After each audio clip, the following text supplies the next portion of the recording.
Good morning, everyone. This is the Vermont House Committee on Commerce and Economic Development. It is Thursday, February 27, 2025 at 9:05 in the morning. So we're beginning our day this morning to talk about career technical education reform. We don't have language yet. We're hoping to work with Secretary and others in beginning that process of actually coming up, understanding what a plan is and how we implement that plan. So Secretary Saunders, if you'd like to join us, thank you for joining us this morning. We certainly appreciate your time. Thank you for having us. There's another chair there, Ruth, on the side you can use. Perfect, thank you. Good to see you again. I think it's for Jen and Justin too. I don't know. Do we have our APA folks joining us by Zoom? Do we know? Okay, perfect. And Justin, Morning. thank you for joining us as well. Go ahead and get started. Great. Good morning. Thank you for having us. For the record, I'm Zoe Saunders, Secretary of Education. And I'm Ruth Durkee, and I'm the State Director of Career Technical Education at the agency. And we're joined by our partners at APA Consulting. Introduce yourselves for the record, please. Yes, Justin Silverstein with APA Consulting. And Jennifer Piscatelli with APA Consulting. Well, we're delighted to be here this morning. This is a follow-up from the presentation we provided earlier this week on the study that was conducted by APA and the recommendations that followed for CTE governance and funding reform. We made note at the last meeting of some of the key questions that you had. And so on two of them, we feel we can respond to those since a couple days ago. So one, there was a request to map out the different roles and responsibilities as we think about governance and the different entities. So we would like to share with you, and you should have uploaded in your materials, our preliminary thinking. And we would like to walk through that table and also entertain questions. I think from our conversation earlier this week, we all share in the goal of getting this right. And I think this is a helpful exercise to become more concrete around identifying those roles and responsibilities and where they're placed so that we're all working effectively to support the entire CTE system. We also know there were some questions about the financial analysis. We didn't have time to dig deeper into that earlier this week. And so we'd like to devote a portion of our time to walking through that section of the report so that you understand what went into that analysis and specific to those recommendations related to cost and quality, because I think that's a really important intersection there. We know that you had questions around the transition as well. And so Ruth can expand a little bit around that, along with Jen and Justin, on how we're looking to support that transition over the next 2 years. So on those three items, I think we can touch on since our earlier meeting. I do know there's a couple other outstanding requests that you have, which we have noted and we'll be working on to follow up with you.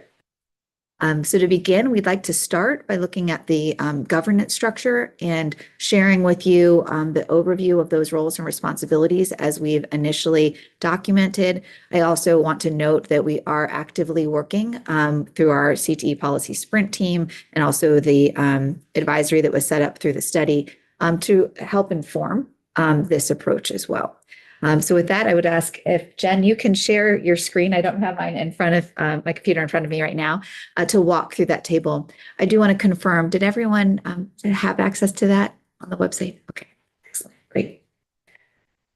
All right, I've requested sharing access, so looks like I've got it now.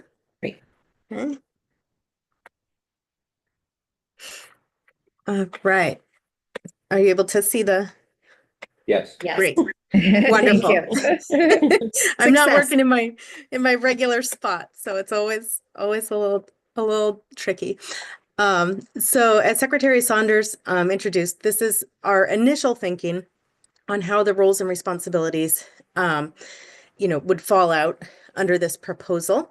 As we mentioned yesterday, this is creating a state-created Board of Cooperative Educational Services, the BOCES structure, that this would be inclusive of all sending districts.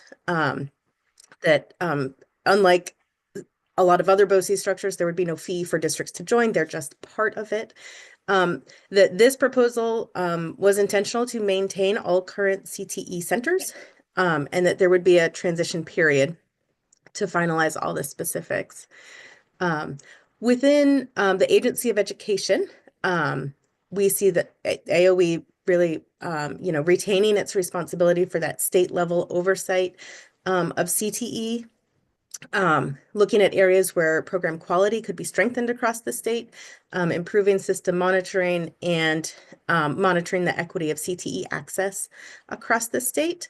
Sort of key responsibilities of AOE would be monitoring and compliance related to those federal Perkins funds, any to state fundings, all of the requirements and that go along with those funding streams. AOE is currently required under statute to conduct site visits of all the centers. We see that remaining the same.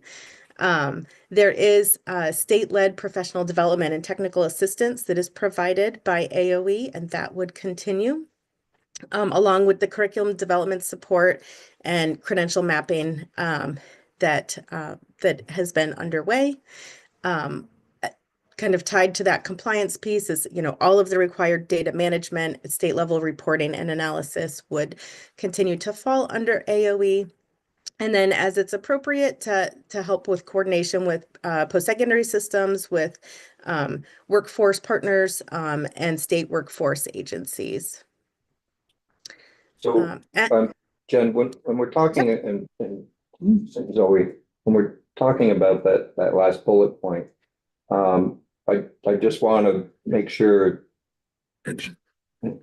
very strongly we have an executive director now of workforce strategy and development, and it's a separate organization, not under any other agency or department. That's the job of that executive director, is to coordinate with everyone. And so I just want to make sure that we don't create a whole new system when we already have a system in the making right now. And so that we want to make sure there's coordination, and also coordination with Department of Labor and the workforce director there as well.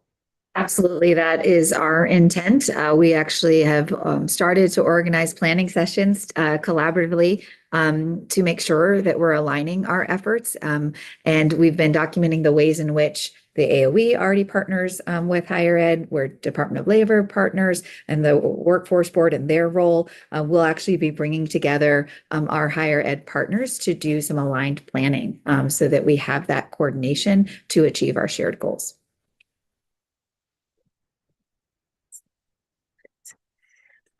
So next, the CTE BOCES.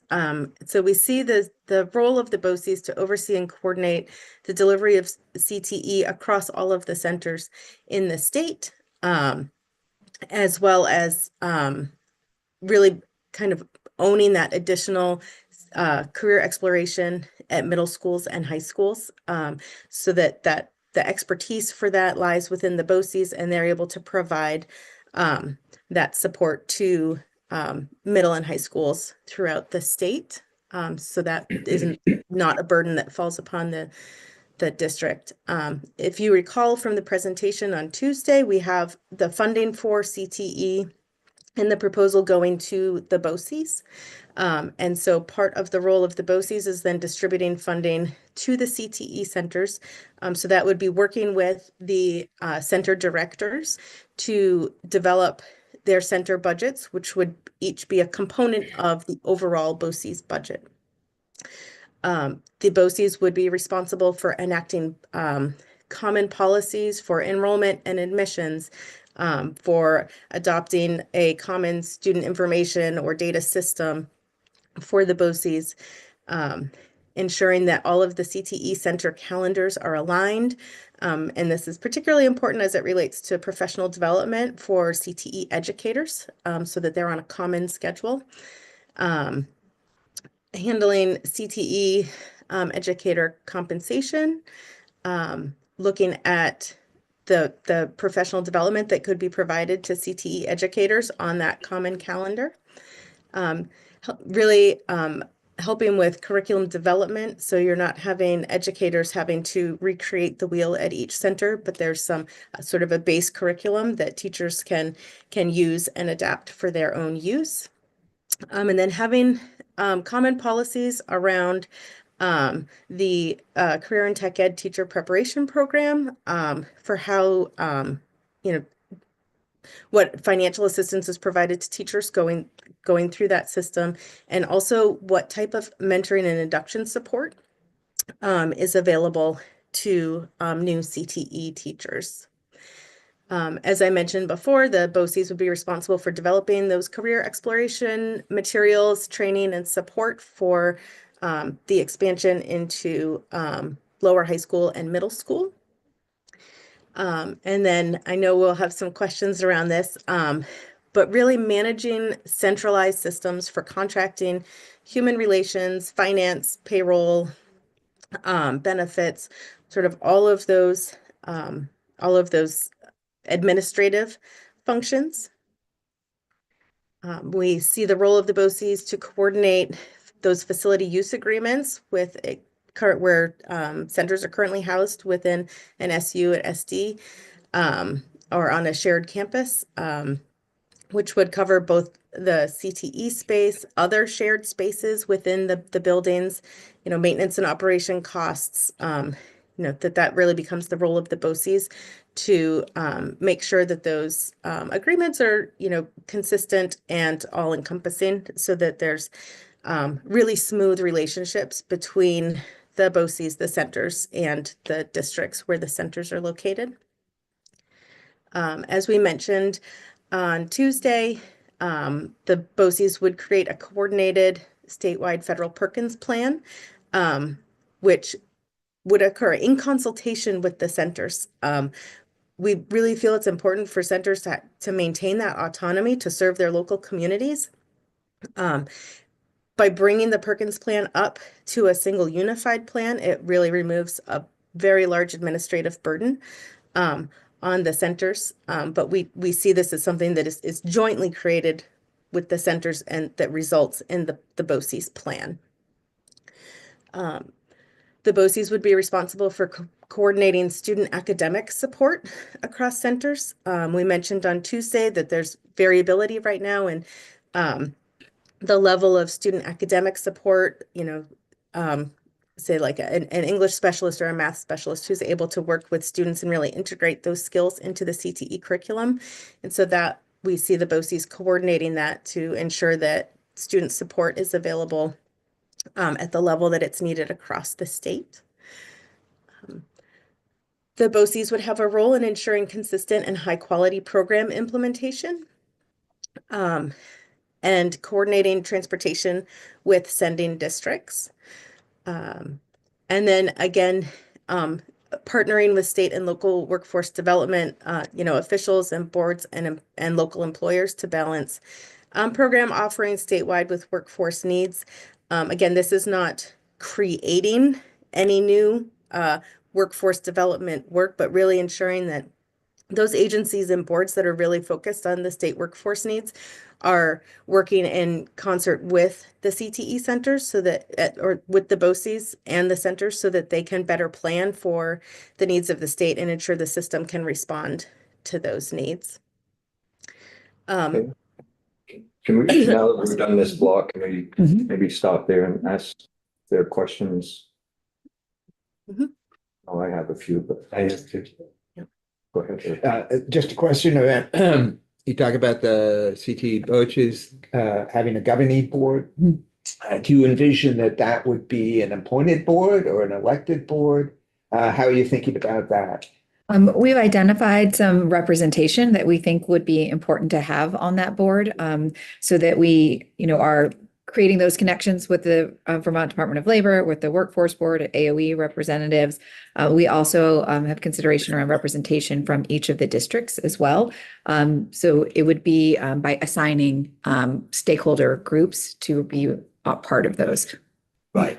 But who appoints them? Appointed by who? I don't think we've gotten that. Okay, that's fair enough. We've focused on the representation, but to your point, then the appointment process would need to be clarified. We wanted to start with first making sure we understood who needed to be represented on that board to bring in the right perspectives and ensure alignment. I have one more. And this maybe sort of swaps over to the broader, governance, how many districts and all that sort of stuff. And there's been some conversation. So what criteria do you use to, identify, how many districts, commonality, variability around grand lists, household incomes, that kind of stuff. Some people have talked about, well, maybe, having a regional kind of system, county or regional, for both CTE and for school boards. I was wondering if you've, had it consider that. Yeah, so we're aware that there's alternate proposals being put forward around governance, and we expect there to be more conversation. I think when we put forward this proposal, we had very key objectives that this plan meets. And as we explore different variations, we want to model that and understand what we gain and what we lose from a different configuration. And we think that's a healthy conversation for us to be engaged in. I guess my first question is, does the law that we passed last year that we haven't used yet for BOCES work in this instance? Have we looked at that? Yes, so we gave a presentation, I think a couple weeks ago regarding that. So we would recommend some amendments to the current BOCES law to be able to kind of fit within this new context. And then I can provide you that testimony because we itemized those areas. great. I have lots of questions about the details, right? Like Yes. for me, I look at policy governance, right? That's the model of board that I sit on. And so in policy governance, you talk very clearly about what are the day-to-day functions versus what are the oversight functions. And for me, this BOCES mixes those two things. It is not simply an oversight. There's a lot of day-to-day mixed into here. And I'm just so curious about why. I think that's an important part of the conversation, and what we're trying to also delineate as we think about the AOE ultimately being oversight and monitoring and the BOCES supporting with the day-to-day. And I think this is that helpful exercise to make sure we have everything in the right bucket. But I'd allow Ruth, if you want to expand on. I was going to ask Justin or Jen first if they wanted to expand, because I think we've had some conversations about this and maybe they helped us really get to where we are. And I think they may be able to articulate how they helped us in that way. I can start, Jen, and I think a big piece of what we're focusing on the in the structure we built was trying to really ensure the consistency of quality and opportunity across the state. And we think the BOCES are really a single governance entity overseeing CTE. And so as you can see, if you've had the chance to read the report in past 2 days or here, district or BOCES really focused on the quality side of this, and to do that, really have it pulling some of the responsibilities up from the centers on things that need to be consistent across the state, and just can be done at scale up, and then leaving decisions that really impact the needs for local decisions at the centers. And so that was our goal kind of overall in having that BOCES.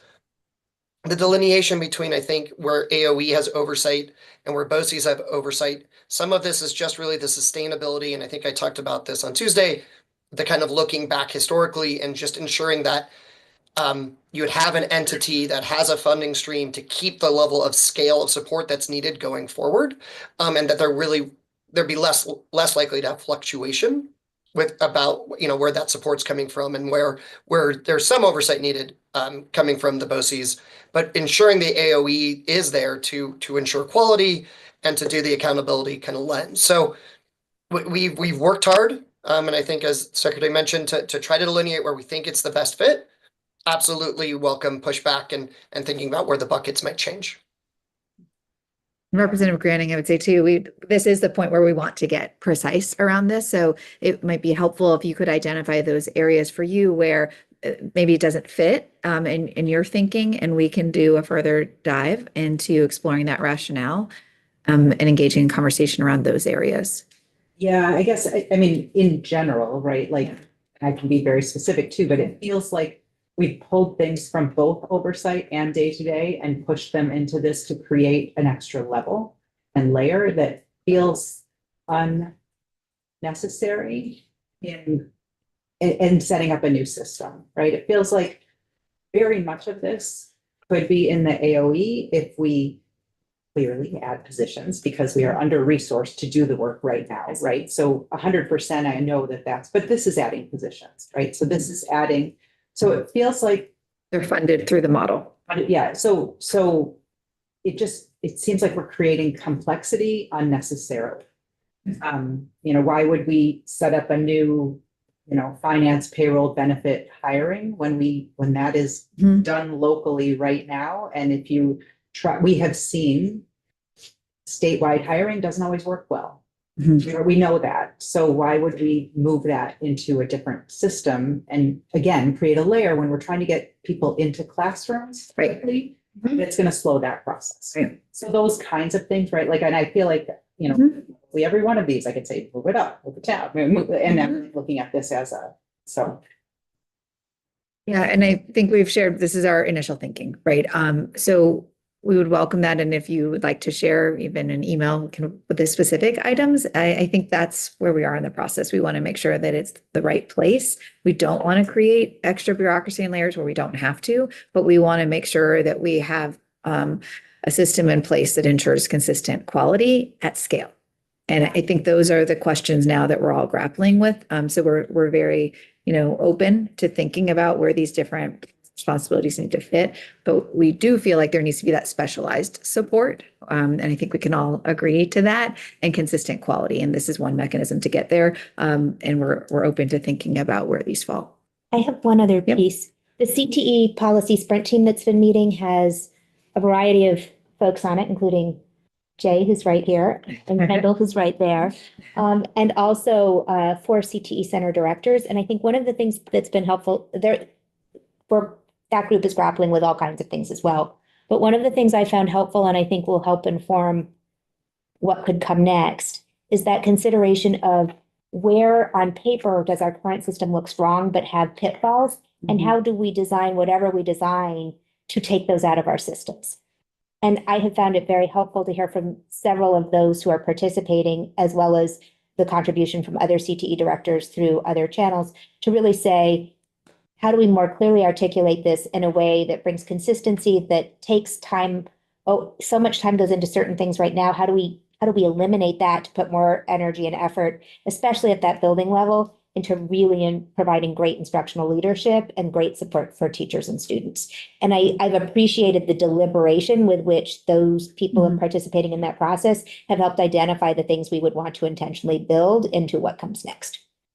And I so appreciate what both of you said, because we are all on the same page, right? We want to figure out how to simplify the system in a way that gets more resources to the students. That's right. To the teachers, so that, for every, right? So we all want that. And I do. appreciate that there are folks on the ground who are working on this. And I would never want to say that us sitting in a room looking at this, know more than they do, because they are the people who are doing work.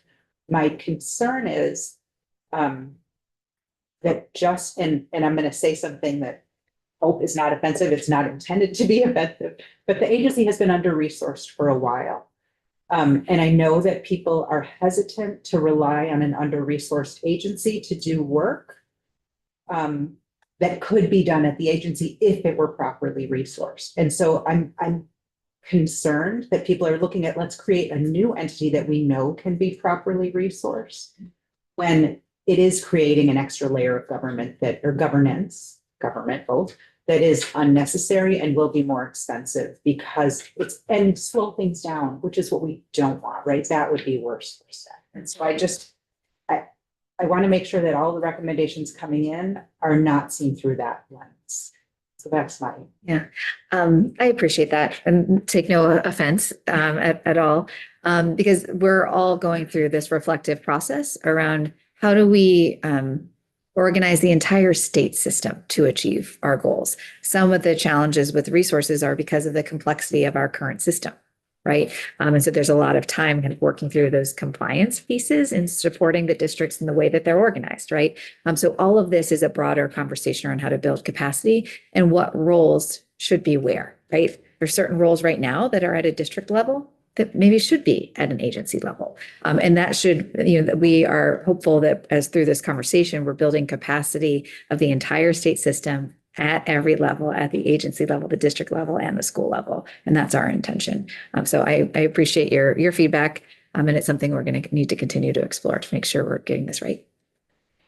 And just to hop on a little bit about what the vice chair was talking about, when I'm looking at, managing centralized systems, contracting, when we look at payroll, why would we create another layer? And when we're looking at the overall system, both on regular high school and now the CPE, why wouldn't we create one payroll system? And I don't know what the thought is on the other side, on the high school side, you're looking at 5 different supervisory unions.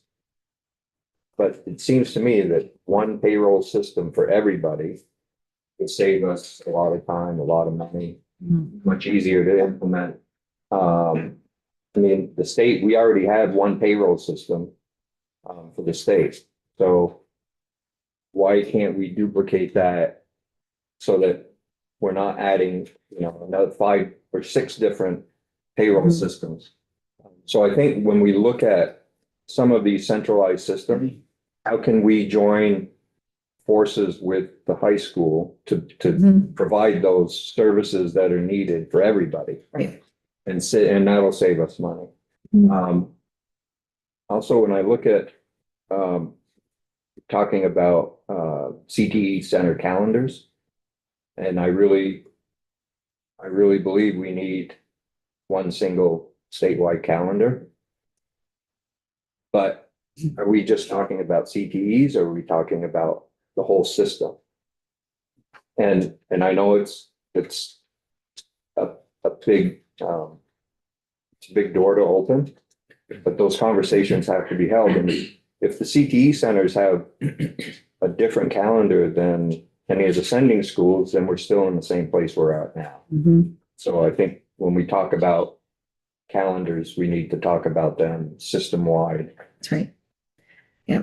And you're pointing to kind of the purpose of the transformation plan, right? Really understanding that all of these components are connected. And so I appreciate you calling that out, and that we need to look at these recommendations in relation to the future state, right? So this has been a 2-year study. And as we've identified, we've made some adjustments to the recommendations based on the new plan. And I think what we're talking about now is there further refinement as we're thinking about a more efficient governance system statewide. So I think what would be helpful for our takeaway, you've already identified a couple key areas that I would kind of call some back office centralized support work, and let us think a little bit on that around you hearing your feedback and come back to see expand on that conversation. Thank you. I think when we're talking about back office costs, and I think the $25,000 per student, and so I think we need to understand too how much of those back office costs are coming off the top, and so that we understand what's left there for students. Yeah. And as someone who's been struggling to pull data together from a lot of different systems, I appreciate that comment. Yeah. Yeah, just to expand on that, and I don't want to jump the gun, because I think you talked about one of the goals is to explain, the cost quality kind of thing. Yes. But it would be real helpful if we had, there was a bunch of really good recommendations in the report, the HVA report, and like you said, trying some of them. It'd be really helpful to know, so a sort of fiscal note that says a bunch of great recommendations, or whatever recommendations, what's the cost associated, with Right. recommendations. That, to me, that would be kind of helpful.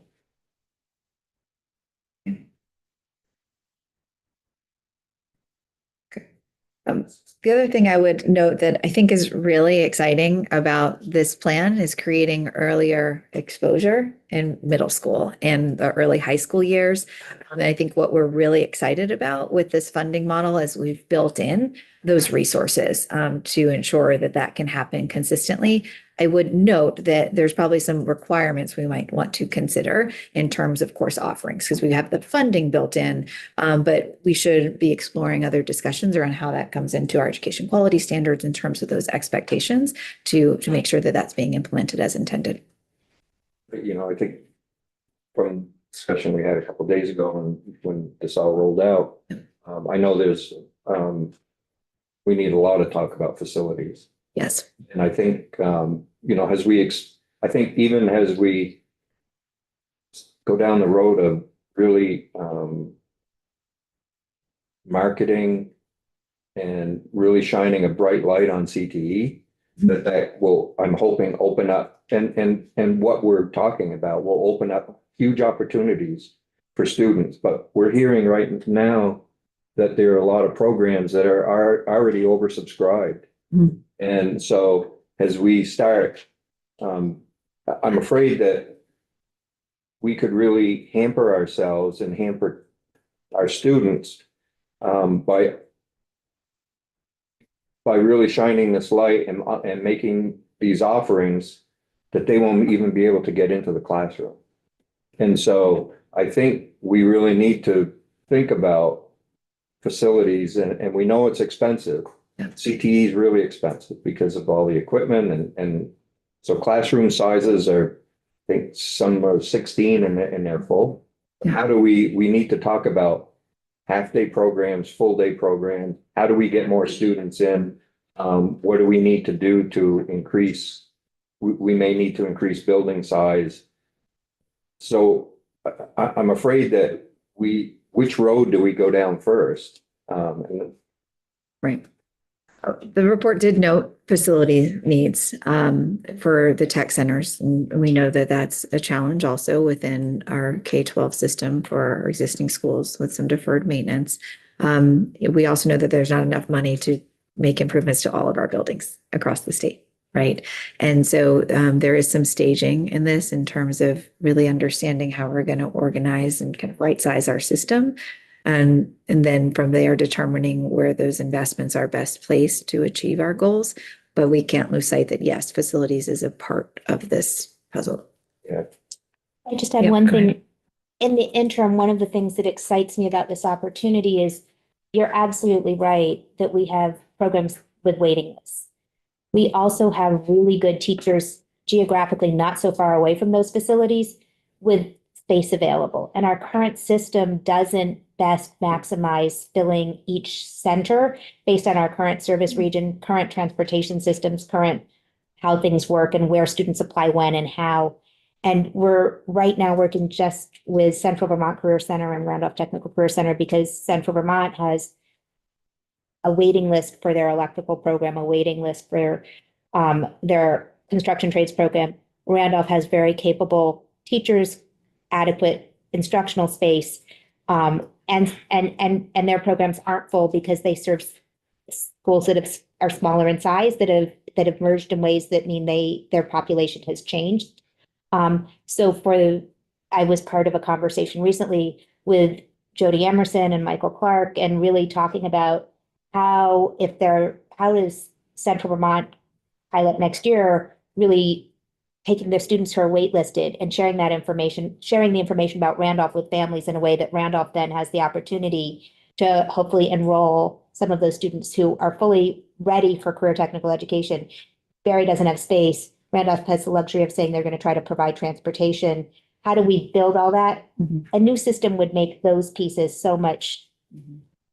We could design the system to better do that because while we have programs that are far too top, that we have areas of our state where students are waiting just because of facilities. We also have areas of our state where with a little shifting, we could do a better job. Emily? Hi, I'm sorry, I can't be in the room. I'm feeling a little under the weather here. But question, kind of bouncing off what Chair Marcotte was talking about with some courses being overprescribed. I was wondering if there's been any talk about unifying the systems because in some of the sending schools, we have them starting to replicate CTE. So it seems like hands-on practicum-based learning is something that is getting our youth excited. Is there any reason why we're not talking about unifying these systems? I think in this model, we are looking to create that consistency, middle school to early high school to the CTE center. So I'll let Ruth expand on that because I know you're excited about I creating am that excited. continuity. And Justin and Jen, you may have Yeah. things you want to think about too, but it's certainly been something that I think Jen and Justin and the rest of their team and folks like me have been engaged in the last year is really thinking about the opportunities for that and intentionally designing for that. Certainly, we have opportunities to think about where we locate programs and how we expand programs. And we're currently limited by existing structures again, right? We're existing service regions and existing governance model, 17 different centers, 3 different governance models. If we eliminate some of those pieces, what are our opportunities then to think creatively about what most needs to be located where based on what for a variety of reasons, what might be a hybrid or virtual option for CTE, some programs, what might be programs that could be located in other places, or what could be moved back earlier on to free up space in our CTE centers, right? How do we intentionally design what comes next? Mhm. Have you done it yet? No. I bet you haven't done that overnight. That's on the follow-up list. But I think we've had lots of conversations about exciting. what we would need to think about in that design. And again, there is a time component to this, right? As we're talking about the transition, want to reinforce within this approach, the 2-year timeline. We want to make sure we're resourcing the system appropriately and that we're beginning to hit those critical milestones to get to that future state. Justin, were you trying to weigh in? Mhm. No, I think you nailed it. Okay. It just seemed like we would be able to lose a lot of the unnecessary competition with the sending schools and be able to unify some of our back office processes if we just kind of unified the system. But I'm not sure. See, I'm all new to like the policy side of this, and I don't know if CTE because the federal standards has to be a totally separate thing.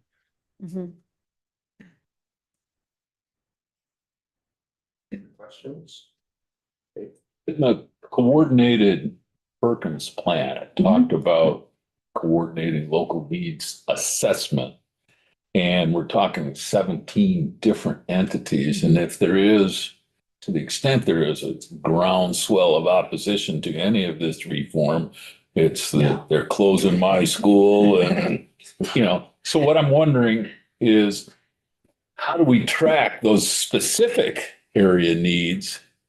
Is it all folded into one assessment and then into the Perkins plan, or do we still track them individually so we can also document results too? I would say people like Melissa Connor, who's the director at Stafford Technical Center, already has done some preliminary work on that to streamline the process regardless of change. And so she's given us a nice roadmap to really think about, because she's one of those people who does that comprehensive local needs assessment thoroughly well and sees the areas clearly where we could do it once for the whole state. We could do certain parts by region. So we could do North, South, Chittenden County for certain analysis. And we could look at specific program level data in our buildings. And with the right coordination, that could be a really strong centralized plan. That sounds good, because again, the more we can demonstrate, we are looking at your backyard. as we're doing Absolutely. this thing. And Perkins really requires us to look at the program level, which takes us directly to the center level, right? So we look at the center level and by program and by a variety of other factors. So there are things that naturally would never leave that center's own building review. But there are other things. We had a good conversation yesterday with the Department of Labor and Matt Barowitz about the fact that he has CTE specific. He has employment data and need data and all kinds of things that fall into what Perkins requires under labor market analysis by CTE center region. But when we know the right configuration of what we might want for a centralized plan, he looks forward to partnering with us to take that data and put it in those formats that would then best serve a unified plan. Very good. And we had intended to share those products with you, so apologies. I'll make sure that you are able to access that. Yeah, I think, one thing we heard loud and clear when we've been talking with CTE directors is Perkins plan and length of time it takes the directors to put something together. It's not a day, it's not 2 days, it can be weeks. And that was something that they really brought to our attention, that something really needs to be done there. And I can tell you from the federal level, I partner well with my colleagues in Delaware. I think that we, while our systems are different, our philosophy about career technical education aligns well, and they're lovely to work with. And so we were together at national training provided by the U.S. Department of Education in September. And while it's burdensome for the CTE centers, it's also burdensome for our small CTE team. It takes us at least 4 hours to read each center's plan times 17. And what I found was Delaware was finding the same thing to meet the federal requirements. And they had just gone through federal monitoring by the U.S. Department of Education. So what I said to them, did you learn anything we can do to streamline this and make it take less time? And they said, no. And but Can I ask again and get a different answer? And they had all the reasons why. But that does mean that if we don't have to have 17 different versions of this and we can make parts, we can think about doing this in a new way, that's better for everyone. And Vermont's small. So much of what we read is just minor tweaks, not major tweaks. And to clarify, even within that comprehensive plan, it would be nuanced by center. Okay, just want to make sure that's, by program, just to make sure that's clear. But It wouldn't be cookie cutter, right? But my dream is we'd be able to compare programs across the state. So then because some of the things that fall on my desk too frequently are I would say overall, I'm so proud of our career tech ed system, and I'm so proud of our teachers and our students. And we have really great people supporting that work and leading that work. I think some of those people who are CTE center directors would tell you that they look forward to having more time to do things that benefit students and teachers and less on this. And so they are excited by some of these opportunities, with caution, because there's a lot that's not known. But I also think that we have those situations where my team and I spend too much time working with the handful of programs that are struggling and get pushback, and there may be weaknesses in our system.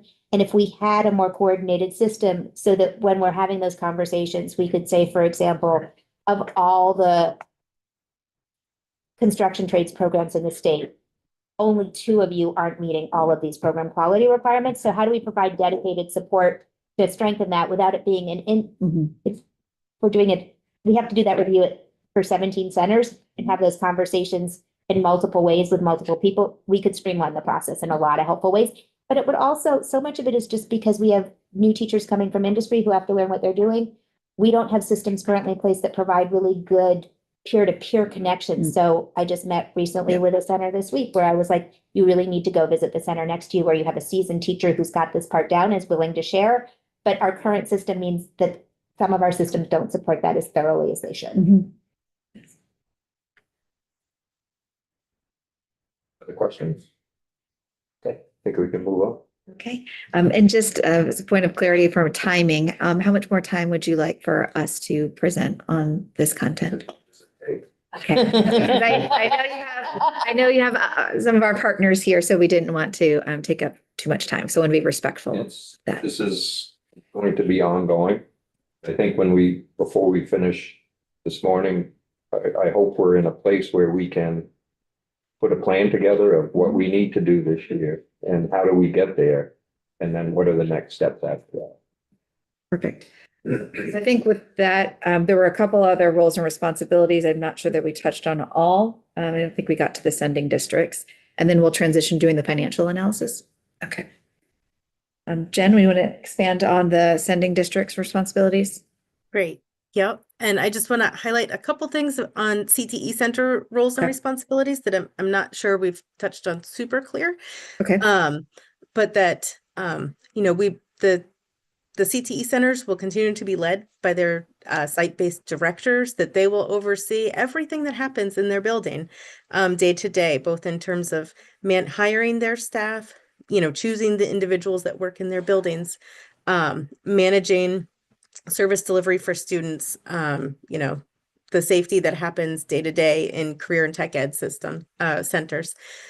We talked about managing, contributing to the Perkins plan, but also wanted to just highlight again that, you know, managing the local partnerships that exist with employers and workforce in the local community. For sending districts, this model is built assuming that local school districts retain those students attending CTE centers as students of record. This means that those local districts are still, as they do today, providing high school diplomas. And then underneath that, they're providing, you know, all of the counseling services related to ensuring high school graduation requirements are met, coordinating special education and English language services. You know, those students are eligible for extracurriculars and athletics at their sending schools, just as they are today. You know, transportation we've mentioned a few times, and just, you know, that's a key piece for, you know, obviously the sending districts and BOCES are going to have to coordinate very closely on transportation to ensure that students are able to get to the CTE centers and back to their schools when they need to. And as I think the chairman mentioned earlier, you know, there is this mix of full-time and part-time programs in the state. And so that makes the transportation coordination, you know, extra important.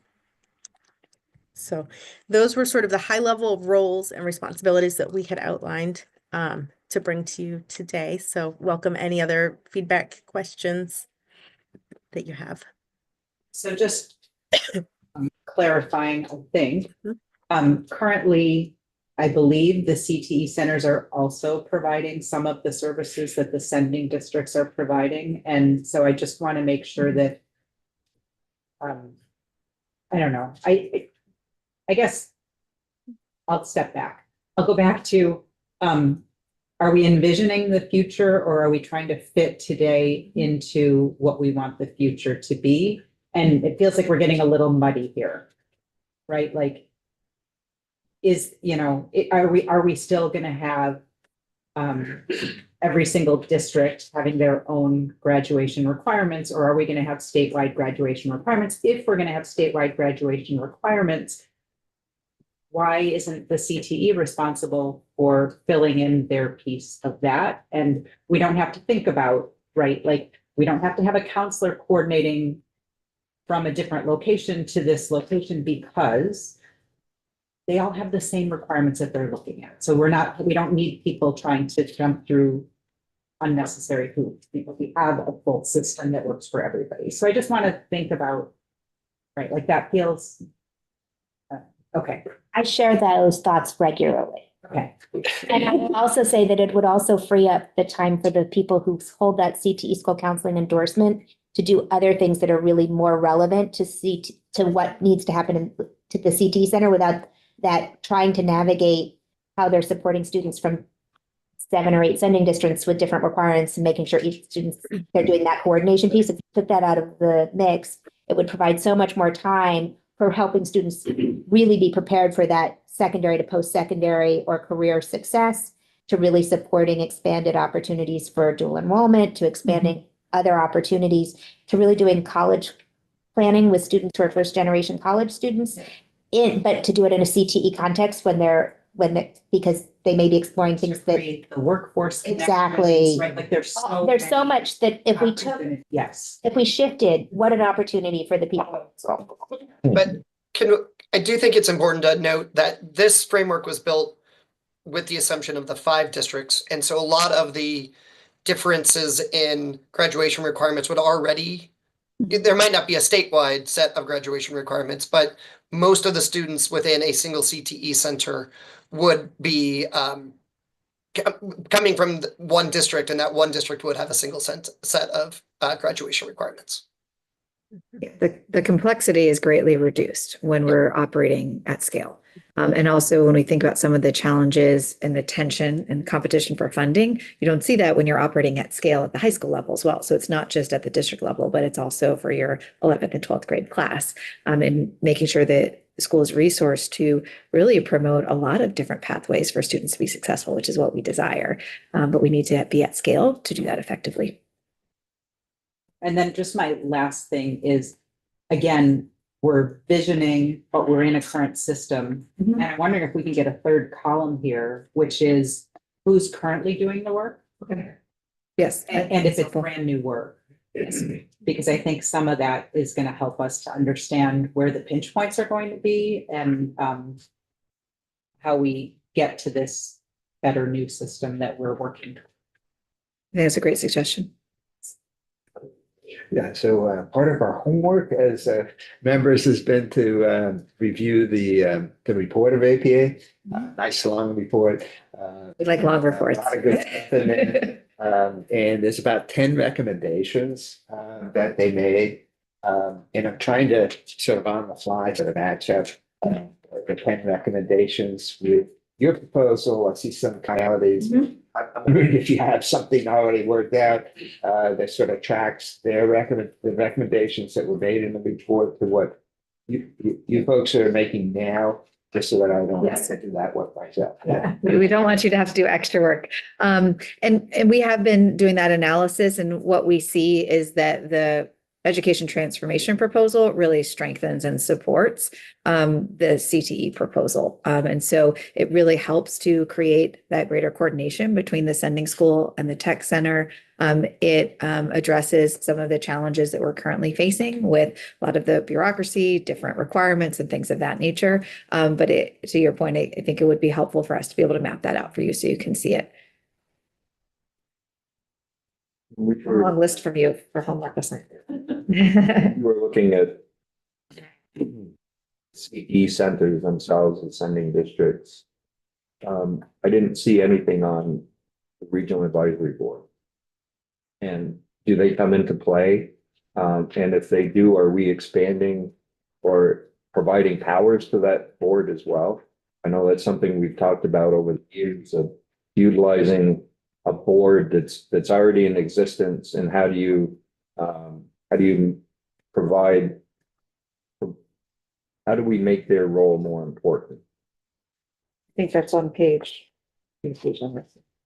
I think we start in the report, start talking about the advisory groups. And I was going to ask Jen, who lives in this report in a way that is remarkable and very nuanced, if there's something that she would like to start with, or that Justin would like to start with before we. Struggling to unmute here. I think when we started thinking about the shift to a single governance model for CTE, currently I think 11 of the centers have the regional advisory board. The 4 tech center school districts have a governing board, which is similar but different in terms of composition. And so we felt like what would likely work best is this single advisory board to the BOCES, and then allowing additional boards at the center or regional level that are more in an advisory capacity, rather than in a role where they're approving, managing center budgets, approving center budgets, but that they're really that local connection to what is needed within this region or within, sort of this geographic boundary around the center, but more in that true advisory role is the way that we had envisioned it. Obviously, welcome feedback.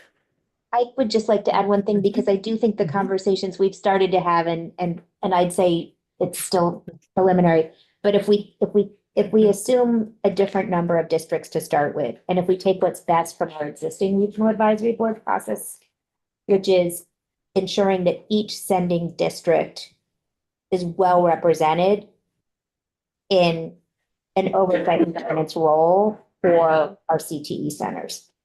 Then if we design the board for the BOCES in a way to provide that support, it still allows for designing that more center-based system of support and input, but it may be different makeup, because right now our regional advisory boards follow what's required currently by law. They need to have representation from each of their districts, and that may be in some cases 2 districts, and in other cases it may be 10. And then also other members. So if we put some of that centralized at the head of, for the BOCES, it then allows us to create what is still most relevant regionally or locally. And sometimes it also gives more opportunity for regional pieces, because currently right now we have Cold Hollow Career Center and Northwest Career and Technical Center, not that far apart, 18 miles, I think, the last time I drove it. And, but by current process, they're in one small region of the state. They would be able to centralize some of those pieces and then also still have that statewide, whatever district they landed would also have that representation in the full model. And I also say my learning curve in all of this, which I didn't know when I worked in the field for 15 years before coming to this role, but in any given year, at least half of our centers' regional advisory boards fall apart and have to be reconstructed. And there gets to be, sometimes there's tension between which superintendents participate and which don't, in ways that create tension. And the other piece I didn't know, because I never worked in a CTE center that was part of a regional technical center school district, but when they've created their governance boards, I'd say only one of the 4 has the representation that would have been on the regional advisory board. So they're structured, they've done it perfectly legally. They've structured governance boards that have members who are very supportive of the Career Technical Education Center and want it to succeed. But they've cut out some of those required representation from some of their sending districts in ways that I sometimes characterize in the correspondence that comes to my office and to Zoe's office as less than amicable separation and tension, because they went from being a strong contributing member to a RAD to feeling sidelined, and that creates tension. No doubt. So we have to design to not do that. Close. I mean, I've got both. I represent 2 different SUs, and one's ascending and one is on campus. And, I worry about the taxpayers from the sending SU paying the same amount as the taxpayers in my other SU, where it's located on campus. Those students in the sending SU are and those parents or the taxpayers are getting, and this has nothing to do with the directors or anything. Absolutely. But they're being shortchanged and actually costing more, because they're providing some of the educational opportunities at the sending school in order to probably keep some students there, so they're not paying, the other issue of money following the child. And so, those, and I just want to see a system where that equity is balanced and everybody's getting what they're paying for, and the students are not being shortchanged. And in your region at the moment, I think the 2 superintendents are supportive of each other, work collaboratively and all that. I'm thinking of another region where that comes and goes because they've had turnover in superintendents, and the superintendent that hosts the CTE center and has the larger enrollment may use that in ways that intentionally shift the relationship in ways that are not beneficial to one or more sending districts. And it's our system's designed so that if they're supporting their district, that becomes that tension we've talked about before. I think we continue to develop and think about this as how do we tie those advisory boards at the CTE centers, however we design it. I think we need to tie them to the State Workforce Development Board. I think they need to be somehow integrated, so that the board is understanding what's needed in the regions. Yes. And then that translates to either the BOCES or whoever, however that is designed of what, so that some regions are gonna need different offerings than other regions. I think we need, we need to align everything, but we also need something like CCV, being able to be nimble enough to be able to provide for each region as well, their needs. I think Jen and Justin have been thinking about how to help us with that for a long time. I have something to add, and I hate to do this because it's personal experience and I really like to think more systemically, but as a person who sits on a RAD that I believe is high functioning and working well, I question the value that I add. And I really want folks to understand that sometimes getting a report as a RAD member it's not I'm not sure that my time is being used as best as it could be, and I would really like to rethink any advisory board and its purpose and not set up boards to create a feeling of input, but some kind of real contribution, I think, is important. Because I attend meetings, I share thoughts, all of those things. And I don't see any value that is given to the CTE district that I really appreciate that because I've seen your experience is not unique. And I would say in any given year I have the experience of sometimes reading minutes, sometimes seeing presentations, those kinds of things. And I would say we have probably currently this year, what I've seen so far is 2 centers where I feel that it takes it to that real level of input. And the others, it's more of a legal mechanism to say that the center is in compliance and not truly what the role was envisioned to be. Do you have suggestions for how to make that role more meaningful and impactful? Well, I would say what is working in the state and how do we replicate that? And as we're thinking about these local districts, just really being very clear, right? What is the purpose? Is it, we need somebody to review a Perkins grant because I believe that's part of it, right? Like, I don't know if that's a federal requirement. Yep. And then we provide the guidance of what else is required for a RAD to consider. And some do it in a way that I think is checking off the boxes and other do it in a different way that's really, let's look into this in a way that it's structured differently. But we have so much input from the community on how we do programming, how we do, other things. I just want to make sure there's value to setting up these. I think that's a really It needs to be important point. purposeful. Yeah. And I think there's also, how do we intentionally design to not have the problems that I also see where I had just this week, phone calls from 2 sending districts and 3 parents about a CTE center. And then I asked for their RAB schedule and I'm not sure some of this could have been avoided had at least certain things been in place. Other things, the RAB wouldn't have been enough, but we're starting from a point of being behind. And just to add to that, we've had the experience with the State Workforce Development Board and 63 members. And a lot of business people on there donating their time and not really being utilized for their expertise. Right.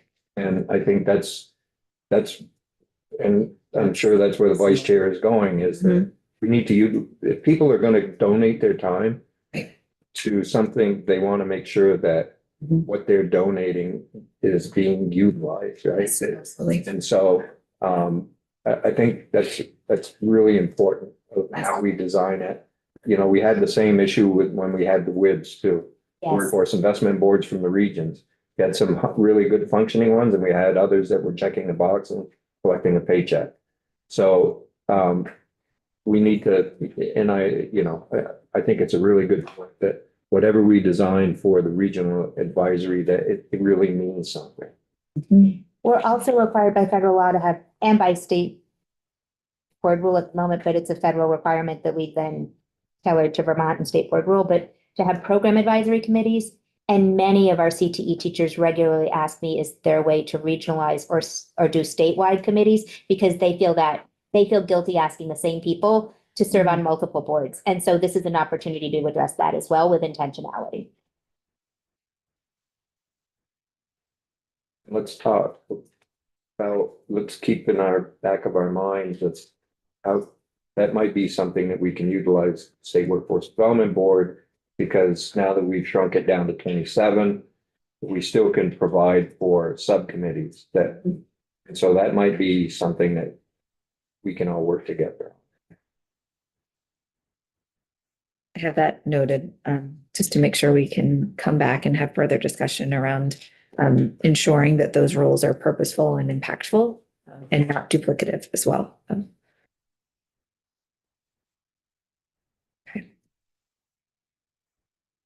So we've made note of a few areas where I think we're going to follow up and have further conversation around governance specific to roles and responsibilities. I do think we all share in the goals. So I think this has been a really helpful conversation for us, and hopefully you'll invite us back maybe after next week to walk through that. Week after. Or the week after, the week We after. have penciled off, I think, Wednesday afternoon, all day Thursday, all day Friday. Okay, all right. Continue this discussion. So we'll work and we'll involve our partners too, Department of Labor and Workforce Development Board, as we think through that and come back with some other recommendations based on our discussion. And I think as the vice chair said, that, looking at BOCES, but I think, we're some interest in how can AOE provide that instead of the BOCES. And I think if we can create a system as simplistic as possible that really gets to taking care of our kids. Absolutely. Okay, thank you for that. We'll come back and we'll have further conversation. Would you like to transition at this point to looking at the financial analysis that was conducted? Maybe it's a good time to take a short break. Or maybe